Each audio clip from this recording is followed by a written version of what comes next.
Welcome to this orientation training on the DHS contract invoice. In this training, we will go over all of the fields in the form. This is only a demonstration. You will not be able to input any information while in this training. This DHS contract invoice is best experienced using Microsoft Excel 2010 or newer. Some specific features of the invoice, contract number sort, case number sort, case worker sort, and sync will not work correctly for users of Excel 2003 or Microsoft Office Online. Users with non-supported versions of Excel may still complete and submit the invoice. This field is for the provider number.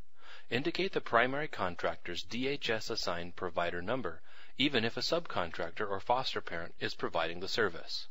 If you are unsure of the correct provider number, please contact the DHS contract administrator identified in the contract. This field is for the provider name. Enter the name of the primary contractor as indicated on page 1 of the provider's contract. Enter the provider's billing address. This is the location that remittance advice should be sent. This field is for provider contact. List a provider or provider staff who can answer questions about the invoice if necessary.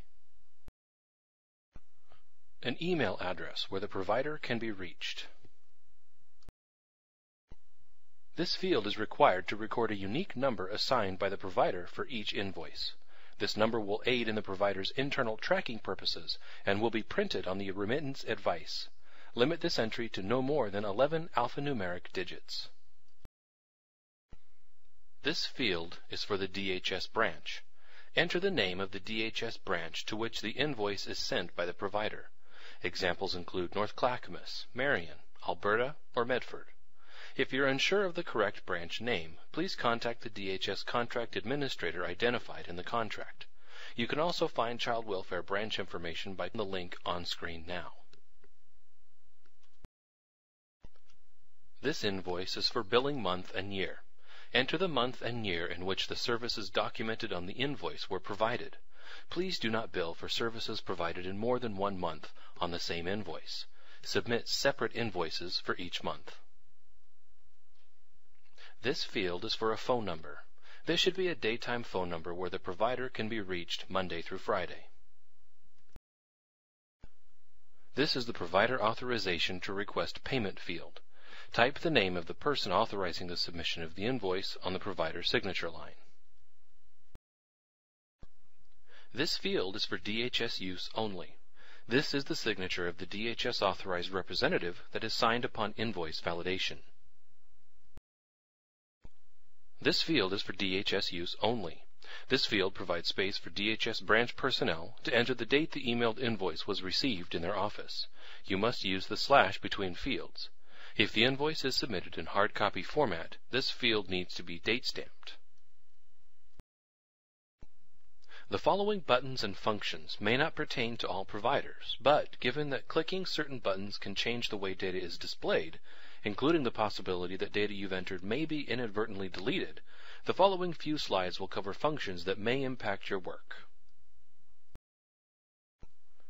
With your cursor in any field of the invoice, click Add a Row to insert a new row for entry at the bottom of the invoice.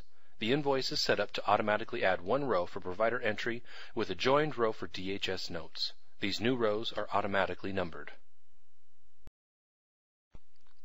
When you click the Add a Row button, as you can see on screen, an additional row displays with the next consecutive number. Before you copy a row, you need to follow the instructions for adding a row. Once you've added a row, place your cursor in any cell of the row you want to copy and click Copy Row. A message will pop up telling you, click on any cell in your destination row to paste. Once you click into a cell where you want to paste, click OK, and your row will be copied and pasted. The data in any cell, including copied cells, can be edited at any time. This can be helpful when adding multiple lines for the same case and family, or when reusing an invoice from 1 month to the next. If you accidentally select a cell in a row where you don't want to paste, you can delete the cell name from the pop-up box, hit Escape, or select Cancel. If you hit Escape or select Cancel, you will get a message stating Action Canceled. Select a cell where provider information has been input, then click Delete a Row. This will delete your row of entry and its corresponding DHS notes row. Please be very careful in selecting the row to delete because there is no way to undo this selection. Also, the first row within any sheet cannot be deleted. Once all data entry is complete on the monthly invoice and any necessary or desired sort has been applied, select Reset Row to have all row numbers reset in sequence. Please note, this function will not work correctly for users of Excel 2003 or Microsoft Office Online. However, you will still be able to complete and submit the invoice. Select Freeze and Scroll Rows when entering several lines of data to allow the column headings to remain in sight. The next slide will show you what the invoice will look like once you click the Freeze and Scroll Rows button. This is what the invoice will look like once you click the Freeze and Scroll Rows button. Select Unfreeze Rows to allow scrolling up and down through the entire invoice. Select Caseworker Sort to see all services grouped together by caseworker. The next slide will show you how this function works. Please note, this function will not work correctly for users of Excel 2003 or Microsoft Office Online. However, you will still be able to complete and submit the invoice. This is an example invoice with multiple lines of information already input. The next slide will show you what the information will look like when the Caseworker Sort button is clicked. You can see that the lines have been resorted to display each line grouped by caseworker name in alphabetical order of the first name in the field. Select Case Number Sort to see all services grouped together by case number. The next slide will show you how this function works. Please note, this function will not work correctly for users of Excel 2003 or Microsoft Office Online. However, you will still be able to complete and submit the invoice. This is the same example invoice seen in the Caseworker Sort example. The next slide will show you what the information will look like when the Case Number Sort button is clicked. You can see that the lines have been resorted to display each line grouped by the case number in numerical order. Select Contract Number Sort to see all services grouped together by contract number. The next slide will show you how this function works. Please note, this function will not work correctly for users of Excel 2003 or Microsoft Office Online. However, you will still be able to complete and submit the invoice. This is the same example invoice seen in the Caseworker Sort and Case Number Sort examples. The next slide will show you what the information will look like when the Contract Number Sort button is clicked. You can see that the lines have been resorted to display each line grouped by the contract number in numerical order. When provider and DHS staff work to validate invoice information, it is recommended that both parties select the Sync Invoice button to realign all invoice rows. Please note, this function will not work correctly for users of Excel 2003 or Microsoft Office Online. However, you will still be able to complete and submit the invoice. Enter the contract number as it appears at the top of page 1 of the contract. For placement services, when a contract is being written and a contract number is not yet assigned, enter NA. Enter the name of the current DHS caseworker assigned to the referred client. This is the case number field. Enter the DHS case number. The case number is indicated in the referral document or authorization from DHS that initiated the service. The DHS caseworker can also provide this information. If neither of the following scenarios apply, enter NA. For placement services, enter the DHS-issued foster or proctor provider number where the client was placed for the date specified. Each placement must be listed separately. For services provided by a subcontractor, enter the DHS-issued provider number for the subcontractor that provided the service.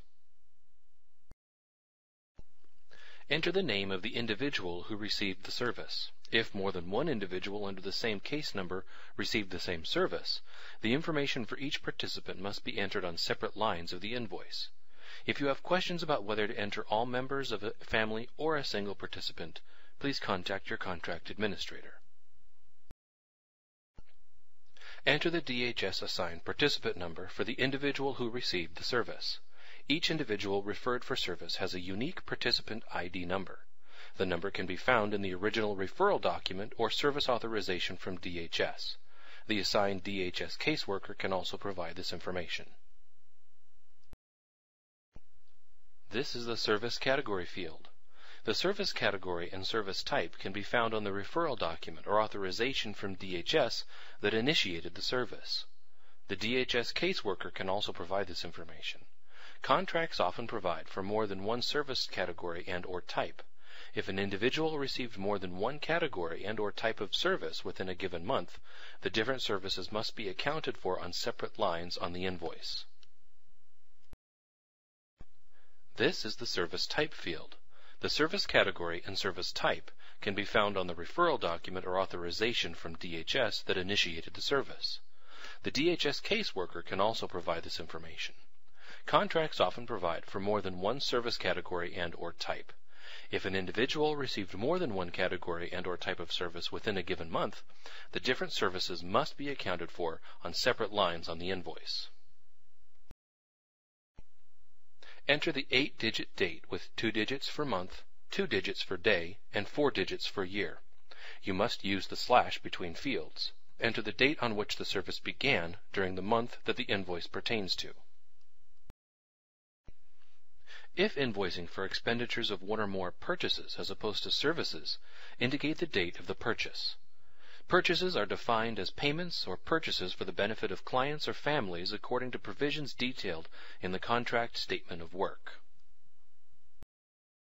If there were multiple purchases, enter the date of the first purchase. Only enter one total on one line of the invoice for all purchases in a given month, separated by participant if there is more than one purchase per participant for the month. Receipts must accompany the invoice with a note on each receipt that corresponds with the line number on which the purchase is listed on the invoice. Enter the 8-digit date with 2 digits for month, 2 digits for day, and 4 digits for year. You must use the slash between fields. Enter the last date on which service was provided during this invoicing period. If invoicing for expenditures of one or more purchases as opposed to services for the participant, enter the purchase date. This is the rate per unit field. Enter the rate per unit as indicated in the contract's payment provisions or, if provided, the invoicing instructions issued after execution of the contract. If invoicing for reimbursement for purchases as opposed to services for the participant, enter the total dollar amount for all purchases in the month for the identified participant in this field. Attach a separate list of the individual purchases separated by participant if there is more than one purchase per participant for this month. Please also include copies of receipts. Enter the number of units of service provided during this invoicing period, in other words, the number of hours or quarter hours or days of service or other unit of service as described in the contract's payment provisions. If invoicing for expenditures of purchases as opposed to services for the participant, enter 1 in this field. This is the Invoiced Amount field. This field is locked, so the user cannot enter data directly into it. The field automatically displays the mathematical result of the amount entered in the rate per unit field multiplied by the number entered into the number of units field. This field defaults to NA. Directions will come separately regarding when this coding should be changed. This is the Notes section. This section is for DHS use in documenting information necessary for correct and accurate processing, including the service authorization, validation code, and validation date. This is the Service Authorization field. This field is for personnel at the DHS branch office to enter the service authorization number. Each time DHS authorizes a contracted service for a given individual, the department's information system generates a unique service authorization number to aid DHS in service tracking and payment. This field is for DHS use only. Enter an applicable validation code from this list. VP means pay. OP means pay, one-time payment. NP means do not pay. AH means agency hold, withhold payment at this time while branch staff work internally to resolve. BH means a BRS placement hold, withhold payment at this time while branch staff work internally to resolve. CH means contract hold, withhold payment at this time while DHS staff work to finalize the contract. And PH means provider hold, withhold payment at this time while branch staff work with the provider to resolve. This field is for DHS use only. Enter the date the service was validated. You must use the slash between fields. A separate invoice sheet is available to use to delineate any contracted services for which a provider receives a regular 1/12 monthly rate. For these types of contracts, there is no rate per unit to provide, nor will an invoiced amount be calculated. Once you are done inputting information into the invoice, you need to securely save your invoice with a password before sending it to DHS. The password is your provider number.